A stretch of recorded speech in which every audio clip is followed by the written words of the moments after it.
నమస్కారం 37 news channel కి స్వాగతం. జురాసిక్ తీర ప్రాంతంలో వెలికితీసిన ఒక భారీ సముద్ర జీవి ప్లయోసార్ పుర్రెను ప్రజల సందర్శనకు ఉంచారు.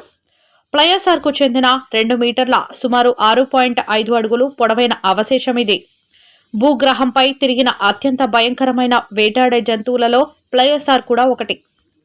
15 కోట్ల సంవత్సరాల కిందటి ఈ సముద్ర జీవి పుర్రెను అది దొరికిన ప్రదేశానికి దగ్గరలోనే ఉన్న డోర్సెట్లోని కిమ్మెరిడ్జ్లో హెచ్ఎస్ కలెక్షన్ మ్యూజియంలో ప్రజల సందర్శన కోసం ఉంచారు. ఈ సముద్రజీవికి చెందిన మిగతా అస్థిపంజర శిథిలాలను కోతకు గురవుతున్న కొండ చర్యల నుంచి వెలికి తీయాల్సి ఉంది. వీటిని కూడా వెలికి తీస్తామని పరిశోధకులు చెప్తున్నారు. కిమ్మెరిడ్జ్ తీరానికి దగ్గరలో ఉన్న బీచ్లో జంతువుల అవశేషాలపై అధ్యయనం చేసే ఔత్సాహికులు ప్లయోసార్ భాగాన్ని కనుగొన్నారు. ఆ తర్వాత తీరంలో కోతకు గురవుతున్న కొండ చర్యలలోకి తాళ్ల సహాయంతో దిగిన ఆ బృందం ప్లయోసార్ పుర్రెలో మిగిలిన భాగాన్ని కూడా బయటకు తీశారు. డోర్సెట్ బీచ్లో తాడుల ద్వారా పై నుంచి కిందకు దిగుతూ అవశేషాలను వెలికితీశారు.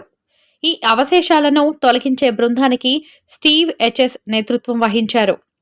ఆయన పేరుతో మ్యూజియంలో ఈ భారీ సముద్ర జీవికి చెందిన పుర్రెను ప్రజల సందర్శనకు ఉంచారు.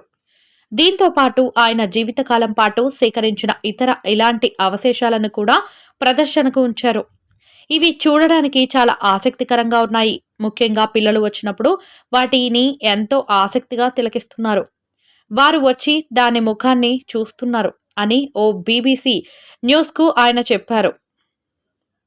ఇప్పటి వరకు దొరికిన పూర్తి నమూనాల్లో ప్లయోసార్ పుర్రె ఒకటి. దీన్ని ఎంతో సురక్షితంగా భద్రపరిచారు.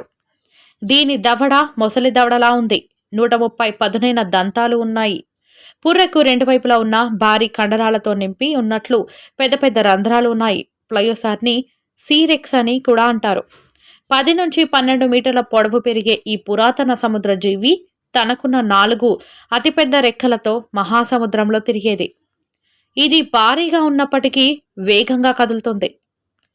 ప్లయోసార్లు ఆహార గొలుసులో పైభాగంలో ఉంటాయని స్టీవ్ హెచ్ఎస్ చెప్పారు. ఇవి ఇతర ప్లయోసార్లను కూడా తినేస్తాయని ఆయన చెప్పారు. తాము సేకరించిన ప్లయోసార్ ఎముకలపై ఇతర ప్లయోసార్లు కరిచిన ఘాట్లు కనిపించాయని అన్నారు. అయితే మరికొందరు పరిశోధకులు దీనికి ఇతర ప్లయోసార్లకు ఉన్న ఫీచర్లు కనిపించలేదని, ఇది సరికొత్త జీవి నమూనా కావచ్చని అంటున్నారు. మరోవైపు ఈ ప్లయోసార్ శరీరానికి చెందిన మిగతా భాగం ఎక్కడ ఉందనే ప్రశ్నలు కూడా వస్తున్నాయి.